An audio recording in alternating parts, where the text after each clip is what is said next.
বিসমিল্লাহির রহমানির রহিম। ডিজাইন স্ট্রাকচারের অধ্যায় ষষ্ঠ অধ্যায়ের হচ্ছে সৃষ্ট বিমের সৃষ্ট বন্ড পীড়ন। বন্ড মানে হচ্ছে একটার সাথে একটা লেগে থাকার শক্তি, কাছাকাছি থাকার শক্তি, সেটা হচ্ছে বন্ড পীড়ন। ঠিক আছে। স্টিল এবং কংক্রিট দুইটা একটার সাথে একটা লেগে থাকার ফলে যে পীড়ন উৎপন্ন হবে সেটা হচ্ছে বন্ড পীড়ন। ঠিক আছে। এই বন্ড পীড়নটা এই বন্ড পীড়নটা এই বন্ড পীড়নের জন্য এখানে হুক, তোমাদের মেইন প্রশ্ন হচ্ছে যে হুক কি, এখানে স্ট্যান্ড হুক, বাঁধা হুক কাকে বলা হয়। এই কংক্রিট এবং স্টিল, কংক্রিট ও স্টিলের মধ্যে উত্তম বন্ড সৃষ্টি করার জন্য আমাকে কি করতে হয়, দুইটা মাথা বাঁকিয়ে দিতে হয়।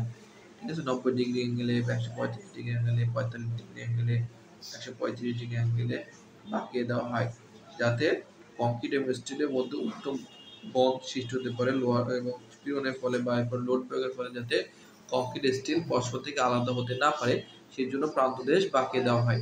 এটাকে বলা হয় হুক। এই হুক বিভিন্ন ধরনের হতে পারে, যেমন এই যে এখানে যে বাঁকা হয়েছে না, এটা বাঁকানো, এখানে এটাও মধ্যে একটা ধরনের হুক, এটা 90 ডিগ্রি হুক। এখানে 135 ডিগ্রি হুক আছে, এখানে 35 ডিগ্রি হুক আছে। ঠিক আছে, হতে পারে। এইভাবে বিভিন্ন ধরনের হুক আছে, সেই হুকের মানগুলোও ভিন্ন ভিন্ন। ঠিক আছে। এরপর আসো অ্যাঙ্করেজ। অ্যাঙ্করেজ কি? অ্যাঙ্করেজটা হচ্ছে যে এই যে ধরেন এটা একটা সানসেট, হ্যাঁ, এই সানসেটের এখানে আমার ক্যান্টিলিভারের মতোই একটা রড টাঙানো আছে। এই রডটা যদি এই বিমের এবার এই দেয়াল থেকে শুরু করি আমি, তাহলে কি এটা থাকবে? থাকবে না। এই কি করতে হবে, এই দেয়ালের সাথে বা এই কলামের ভিতরে আমাকে কিছু অংশ বাড়তি করে দিতে হবে। এই যে যত অংশ বাড়তি করে দেওয়া হয়েছে এটাকে বলা হয় অ্যাঙ্করেজ। এই যে অংশটুকুকে বলা হয় অ্যাঙ্করেজ। সংখ্যাটা কিভাবে আছে? তো সংখ্যাটা টেকনিক্যাল বইয়ে ভালো করে দেওয়া আছে, হকের বইয়ে দেওয়া নেই যে এই পদ্ধতিকে অ্যাঙ্করেজ বলে। ঠিক আছে, এটুকু লিখলে হবে না। দিতে হবে কি, যে টান পীড়নের প্রভাবে স্টিলের রডে কংক্রিট থেকে পিছতে যেতে চায়, অর্থাৎ টান পীড়ন ফলেই রডটা স্টিল থেকে কংক্রিট থেকে বের হয়ে যেতে চায়। এই পিছলানো প্রতিরোধ করার জন্য সর্বোচ্চ মোমেন্ট বিন্দুর উভয় দিকে রডকে যথেষ্ট পরিমাণে বর্ধিত করে দিতে হয়, যাতে ওই বর্ধিত অংশের উপরে টান বলকে প্রতিরোধ করতে পারে। ঠিক আছে, যাতে এই যে টান বল সৃষ্টি হবে, এই টানের ফলে আমার এটা কিভাবে কংক্রিট থেকে বের হতে চায়, এই জন্য এখানে এমন একভাবে রডটা বাড়তি করে দিতে হবে যাতে এই অংশে যে বন্ড হবে, এই বন্ডের ফলে এটা দুইটার মানে বিচ্ছিন্ন হতে না পারে। এই যে দূরত্বটা, এই দূরত্বকে বলা হয় অ্যাঙ্করেজ দৈর্ঘ্য। অ্যাঙ্করেজের দৈর্ঘ্যের সূত্র কি? অ্যাঙ্করেজের দৈর্ঘ্যের সূত্র হচ্ছে সেটা হচ্ছে কি, যে অ্যাঙ্করেজ দৈর্ঘ্য হচ্ছে এল এল সমান হচ্ছে FSD বাই 4U। ইউ হচ্ছে কি বন্ড, ইউ হচ্ছে বন্ড পীড়ন, ডি হচ্ছে ডায়া, এফএস হচ্ছে স্টিলের অনুযোগ্য পীড়ন। এর হচ্ছে অ্যাঙ্করেজের দৈর্ঘ্য। আর বন্ড পীড়নের ইউ এর সূত্র কি? বন্ড পীড়নের সূত্র হচ্ছে ইউ সমান V by sigma naught ZD. ZD হচ্ছে লিবারাম, ভি হচ্ছে শেয়ার ফোর্স, আর হচ্ছে সিগমা নট হচ্ছে কি আমার যেই রডটা আছে, অর্থাৎ টেনশন জন্য যে রডগুলো ব্যবহার করা হয়েছে তার পরিসীমা। এই যে টেনশন যে রড আছে তার পরিসীমা সমষ্টি হচ্ছে সিগমা নট। ঠিক আছে, equal to sigma naught ZD, B by sigma naught ZD. এটা এখন আমরা এই দুইটারই প্রমাণ আছে, দুইটা প্রমাণ আমরা এখন দেখব।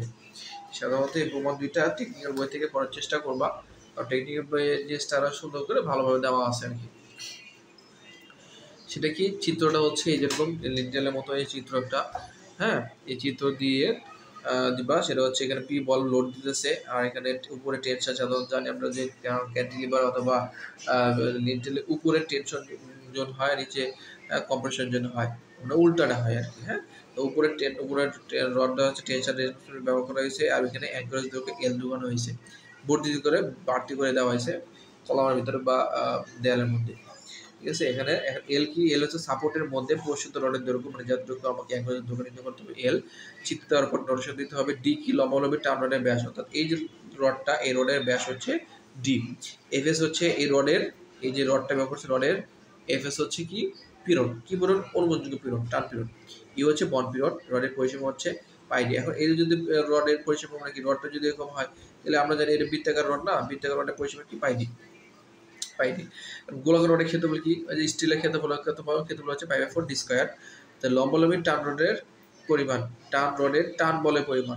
টান বলের পরিমাণ হচ্ছে টান পীড়ন। আমরা জানি বল সমান কি, আমরা জানি বল সমান না পীড়ন সমান, পীড়ন সমান এস। আমরা স্ট্রাকচার মেকানিজম পীড়ন এস, আর এই ক্ষেত্রে পীড়ন হচ্ছে এফ। আচ্ছা এফ দিয়ে বুঝাই, এফ সমান হচ্ছে কি পি বাই এ। পি হচ্ছে বল, এ হচ্ছে ক্ষেত্রফল। তাহলে বল সমান কি আছে, বল সমান হচ্ছে পীড়ন ইন্টু ক্ষেত্রফল। সেম জিনিস টান বলে পরিমাণ হবে টান পীড়ন ইন্টু রডের ক্ষেত্রফল। টান বলে পীড়নকে কি বলেছে এখানে এফএস দিয়ে পোস্ট করা হয়েছে, আর এর ক্ষেত্রফল জানি এস, রডের ক্ষেত্রফল এস আর পীড়ন হচ্ছে এফএস। এই দুটো মান বসাই দিলে একটা ময় সমীকরণ। এল পর্যন্ত দৈর্ঘ্যের রডের ক্ষেত্রফল, অর্থাৎ এই যে রডটা ঢুকাইছে এই রডের কি পৃষ্ঠদেশে, এই রডের পরিসীমা, এই পৃষ্ঠদেশের ক্ষেত্রফল কি হবে, পৃষ্ঠদেশের ক্ষেত্রফল মানে কি, এই যে আমার যে রডটা আছে এই রডের এই যে অংশটুকু আছে এই অংশটুকুর ক্ষেত্রফল। মানে কি এখানে একটা দৈর্ঘ্য আছে, এই পর্যন্ত দৈর্ঘ্য আছে, এবং এই রডটাকে যদি আমি এখানে পরিসীমাকে যদি টানি তাহলে এরকম হবে না, পরিসীমাকে টানলে কি হবে, এটা একটা প্রস্থ পাবো। এটা হচ্ছে পরিসীমা, পরিসীমার দৈর্ঘ্য এখানে কি পাই ডি, আর এখানকার দৈর্ঘ্য হচ্ছে এই যে এল এর দৈর্ঘ্য এল। তাহলে এখানে ক্ষেত্রে কি পাবো, দৈর্ঘ্য ইন্টু প্রস্থ, অর্থাৎ পাই ডি ইন্টু এল। আর একক পীড়ন হচ্ছে কি, যে এই অংশটুকু বন্ড সৃষ্টি হবে ইউ, তাহলে ইউ যদি বন্ড সৃষ্টি হয় তাহলে এখানে বলের পরিমাণ কি ক্ষেত্রফল ইন্টু বন্ড পীড়ন, ক্ষেত্রফল ইন্টু বন্ড পীড়ন। ঠিক আছে, মানে পীড়ন, এটা হচ্ছে বন্ড পীড়নের বল।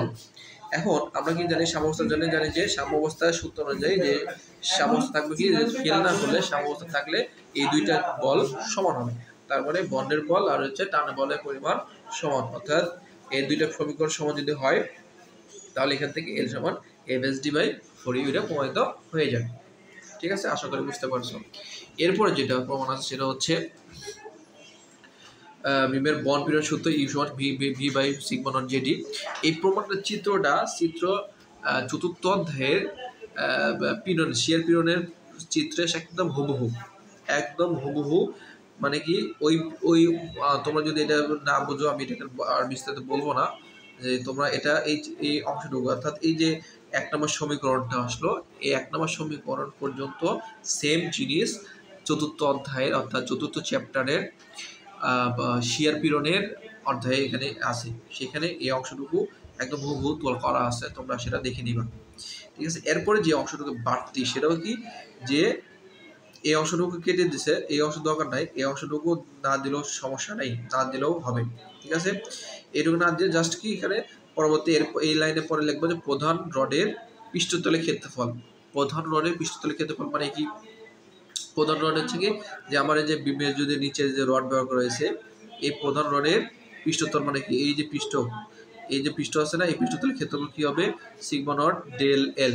মানে ডেল এল মানে কি, এই যে দৈর্ঘ্যটা, ঠিক আছে, এই দৈর্ঘ্য ইন্টু এর সাথে কি যোগ হবে, এর সাথে গুণ হবে হচ্ছে পরিসীমা ইন্টু সংখ্যা। সিগমা নটকে দ্বারা বোঝাইছে যে পাই ডি এন, মানে কি এই যে রডটা, এই রডের পৃষ্ঠ, ঠিক আছে, আমাকে কি বলছে যে আমার এর দৈর্ঘ্য, এই রডের দৈর্ঘ্য পৃষ্ঠতলের ক্ষেত্রে, পৃষ্ঠতল মানে কি, এটা একটা পরিসীমা কিভাবে যদি কেটে ষাট করি তাহলে এরকম একটা দৈর্ঘ্য আসবে না, এটা কি আসবে পাই ডি, আর এখানকার দৈর্ঘ্য হচ্ছে ডেল এল। এখন কথা হচ্ছে এই পাই ডি আসলো, এখন এর একটা রড, এখানে তো অনেকগুলো রড থাকতে পারে না, এর অসংখ্য রড থাকতে পারে, কোনো জানা নাই, এটা তো বের করতে হবে, সংখ্যা বের করা হয়, বের করতে হবে। তো এই রডের সংখ্যা দেওয়া থাকতে পারে, তো এই এন গুণ করতে হবে, তার মানে কি এখানে এন গুণ করে দিলে এই অংশটুকে বলা হয় সিগমা নট আর ডেল একে ডেল এ। ঠিক আছে, এটা হচ্ছে পৃষ্ঠদেশের ক্ষেত্রফল। এখন পৃষ্ঠদেশের ক্ষেত্রফল তাহলে বন্ড পিরিয়ড কি, এর সাথে ইউ জাস্ট যোগ গুণ করলেই বন্ড পিরিয়ড হয়ে যাবে, তাহলে sigma naught del L into U. এটা হচ্ছে কি, এটা হচ্ছে বন্ধন বন্ড টি ডেল টি এর মান। ঠিক আছে, এখন এই ডেল টি এর মান যদি এখানে একটা আমার সমীকরণে বসাই দিই তাহলেই আমার উত্তর হয়ে যাবে।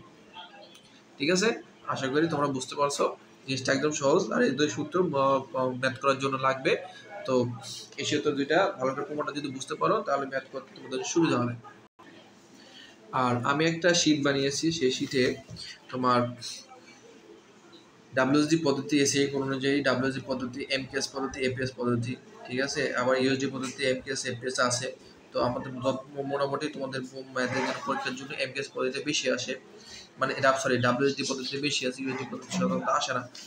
তো ডাব্লিউএসডি পদ্ধতি, এমকেএস পদ্ধতিটা এখানে এই তিনটা সূত্র মানে এই 6টা সূত্র তোমাকে মুখস্থ করতে হবে। সেই 6টা সূত্র কি কি? তোমাদের টপ বারটা কি? টপ বার হচ্ছে যে এই যে রডটা, ঠিক আছে, এই রডের নিচে যদি 30 সেমি গভীরতার কংক্রিট থাকে তবে এই রডকে বলা হবে টপ বার। অর্থাৎ এই যে এগুলো যে রডটা আছে, উপরে যে রড, এই রডের নিচে যদি আবার 30 সেমি গভীরতা কংক্রিট থাকে সেটাও টপ বার, এটাও টপ বার। আর এর নিচে যদি 30 সেমি গভীরতা থাকে তাহলে এটাও টপ বার। মানে কি টপ বারের সংখ্যাটা হচ্ছে কি? টপ বারের সংখ্যা হচ্ছে যে আনুভূমিকভাবে স্থাপিত টান রড। এটা আনুভূমিক স্থাপিত নিচের দিকে তো আছে এই রড, এটা একটা বিম হয়, বিমের এখানে নিচে স্থাপিত রডের নিচে যদি 30 সেমি গভীরতায় কংক্রিট, আনুভূমিক রডের 30 সেমি আনুভূমিকভাবে স্থাপিত রডের নিচে যদি 30 সেমি গভীরতার কংক্রিট থাকে তবে সেই রডকে বলা হবে টপ বার, সেই বারকে বলা হবে টপ বার। আর উপরে কম্প্রেশন জোনে যে বার প্রকাশ সেটা কম্প্রেশন বার, এছাড়া আরেকটা বার আছে আদার্স বার, ঠিক আছে।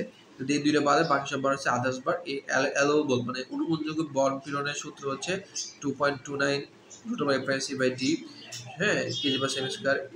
টপ কম্প্রেশন বার জন্য 4.38 F/c,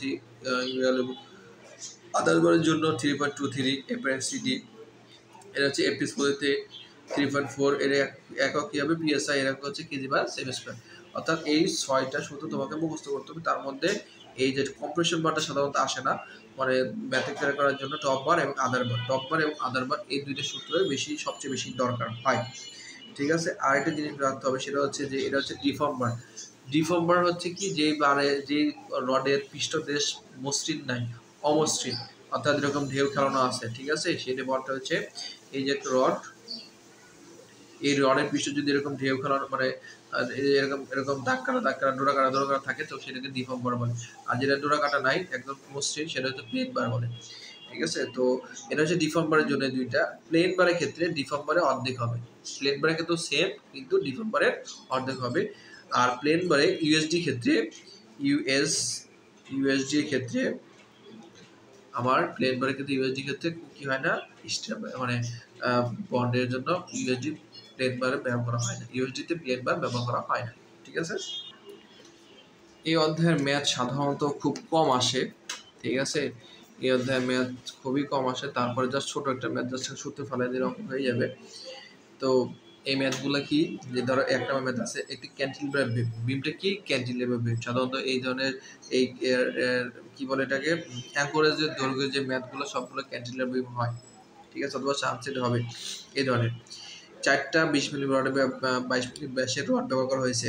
তারপরে এখান থেকে পাবো এএস এর মান, এফএস এর মান দেওয়া আছে 1400, আর ইউ এর মান দেওয়া আছে 16 কেজি পার বর্গ সেমি স্কয়ার। ওই রডগুলো সাপোর্টের অভ্যন্তরে কত বসাতে হবে? তার মানে এল, জাস্ট সূত্র বসাতে দেবো, এল সমান এফএসডি বাই 4 ইউ অ্যালোবল, ঠিক আছে। এখানে কিছু এবং ইউ দেওয়া আছে, ঠিক আছে, ইউ মানে কি? ইউ অ্যালোবল দেওয়া আছে। তো আমরা জানি এফএসডি 4 ইউ, এফএস এর মান জানি, ডি এর মান, ডায়া কত রড 22 মিলি রডের ডায়া দেওয়া আছে, হ্যাঁ, জাস্ট খালি মান বসে দিলেই অঙ্ক হয়ে যাবে। এখানে 48, মানে এটা জাস্ট একটা মান, স্ট্যান্ডার্ড মানে নিব আমি।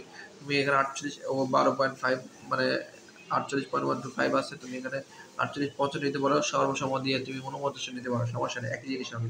যে 48.5 মিটার 48 সেমি ভিতরে প্রবেশিত আছে। আরেকটা মেথড, সেটা হচ্ছে 3 নাম্বার, সেটা হচ্ছে সুতা দিয়ে, যে সাদা মিশ্রিত বিমের 5.5 মিটার দৈর্ঘ্য, প্রস্থ 30, কার্যকরী গভীরতা 50 সেমি, নিজস্ব ওজন সহ ওমেগার মান দেওয়া আছে 3200 কেজি, স্টিলের পরিমাণ দেওয়া আছে। তো নিরাপদ কিনা দেখাইতে হবে, বন্ড পিলর নিরাপদ কিনা, সেক্ষেত্রে কি করতে হবে? তোমাকে বন্ড পিলর প্রথমে ভি এর মান নির্ণয় করতে হবে। যেহেতু আমরা বন্ড পিলর সূত্র জানি U equal to V by sigma naught ZD, তাহলে ভি এর মানে সর্বোচ্চ শিয়ার ফোর্স তোমাকে বের করে নিতে হবে। বি ইকুয়াল টু আমরা জানি ওমেগা, যেহেতু আয়তাকার সাদা বিস্তারিত বিম, তাহলে কি হচ্ছে ওমেগা এল বাই 2, ঠিক আছে, একক ওজন ইন্টু দৈর্ঘ্য বাই 2, এত কেজি বের হবে। তারপর পরিসীমা, হ্যাঁ, পরিসীমা কি? যে নিচে যে কয়টা রড আছে সেই রডের পরিসীমা, অর্থাৎ 3টা রডের পরিসীমা বের করতে হবে। 3টা রডের পরিসীমা হচ্ছে 3টা এন, 3টা, আর পরিসীমা হচ্ছে পাই ডি, যেহেতু বৃত্তাকার রড পাই ডি হতে এত সেমি। তারপরে এফ প্রাইম সি দেওয়া আছে 210, আমাকে এখানে জে এর মান এবং ডি এর মানটা বের করতে হবে। জে এর মান বের করতে গেলে তোমাকে 3টে সূত্র জানতে হবে। সেই সূত্র থেকে কি কে এর মান, কে সূত্র কে সমান এন বাই এন, প্রথম চ্যাপ্টারে বলছি যে কে সমান N by N plus F S F C. F S হচ্ছে অনুমোযোগের স্টিলের অনুমোযোগের পীড়ন, আর এফ সি হচ্ছে কংক্রিটের অনুমোযোগের পীড়ন। এফ সি বের করবো কিভাবে? এফ সি বের করতে হবে 0.45 এফ প্রাইম সি কে গুণ করলে এফ সি মান বের হবে। ঠিক আছে, এটা সূত্র। তারপর কে সূত্র বসানোর পরে কে সূত্র বসানোর পরে জি এর মান বের হবে, কারণ জি এর সমান হচ্ছে 1 মাইনাস কে বাই 3। তাহলে এই মানটা বের হয়েছে। এই মানটা এখন তুমি এই প্রত্যেকটা মান এই জায়গায় যদি বসায় দাও তাহলে এত মান আছে। এই বলটা এখন দেখো নিরাপদ কিনা, নিরাপদ কিনা তোমাকে জানতে হলে তোমাকে অবশ্যই অনুমোদনযোগ্য বন্টপীড়ন জানতে হবে। অনুমোদনযোগ্য বন্টপীড়ন দেওয়া থাকতে পারে, অথবা তোমাকে সূত্র মুখস্থ, যে বললাম আমি খানিক আগে বললাম সূত্রগুলো আছে, সূত্রগুলো মুখস্থ করতে হবে। মুখস্থ করে তোমাকে বন্টপীড়ন বের করতে হবে। এখন দেখো যে সূত্র এখানে কোনো কোনো বার লেখা নাই, বার না লেখা দেখলে তুমি কি আদার্স বার, কোনো বার আছে যে টপ বার নাকি কম্প্রেশন বার লেখা আছে নাই, তারপরে এখানে আদার্স বার ধরে নেবা। ডিফর্ম বার ব্যবহার করলে আদার্স বারের ক্ষেত্রে অনুমোদনযোগ্য বন্টপীড়ন এখানে দেওয়া নাই, তোমাকে বের করতে হবে। সেহেতু ধরে নিচ্ছে, বের করছে যে equal to 3.23 root over F prime C by D. এখানে বের করে নিচ্ছে যে কত 18.72 অনুমোদন, কিন্তু উৎপন্ন হয়েছে কত 8.60। তার মানে কি এটা নিরাপদ, ঠিক আছে, কম উৎপন্ন হয়েছে, সুতরাং এটা কি মোটা নিরাপদ। এভাবে তুমি ম্যাথটা করতে হবে। এই অধ্যায় ম্যাথ খুবই সোজা, তুমি একটু পড়লে তুমি পারবা আশা করি। ঠিক আছে, এই পর্যন্তই আজকে, ধন্যবাদ।